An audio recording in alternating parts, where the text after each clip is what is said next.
ફેસ્ટિવલનું આયોજન થયું, જે ગુજકોસ્ટના ડિપાર્ટમેન્ટ ઓફ સાયન્સ એન્ડ ટેકનોલોજીના માર્ગદર્શન કરવામાં આવ્યું, જેમાં ગુજરાતના જિલ્લા લોક વિજ્ઞાન કેન્દ્રોના પ્રતિનિધિઓ ખાસ ઉપસ્થિત રહ્યા હતા.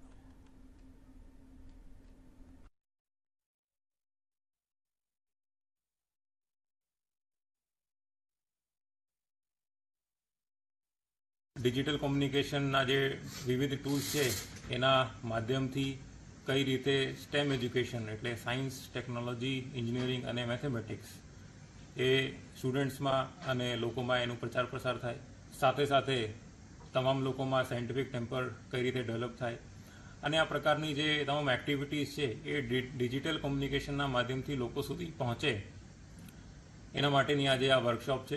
ગુજકોસ્ટ દ્વારા આયોજિત કાર્યક્રમમાં ઓલ ઇન્ડિયા ઓલ ડિસ્ટ્રિક્ટ લેવલના કોર્ડિનેટરોએ અમારા પ્લાન્ટની મુલાકાત લીધી. આ મુલાકાત દરમિયાન અમે તેમને સોલર અને ડિજિટાઇઝેશન અને સ્કાડા વિશે અમે એમને માહિતી આપી અને સોલર પ્લાન્ટનો વિઝિટ પર કરાવડાવી.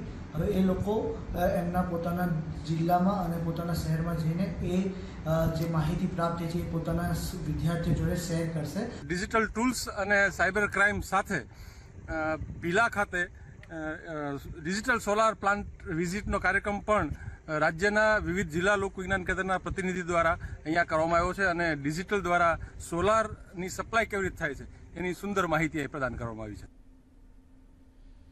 અંકલેશ્વરમાંથી એક ખાનગી કંપની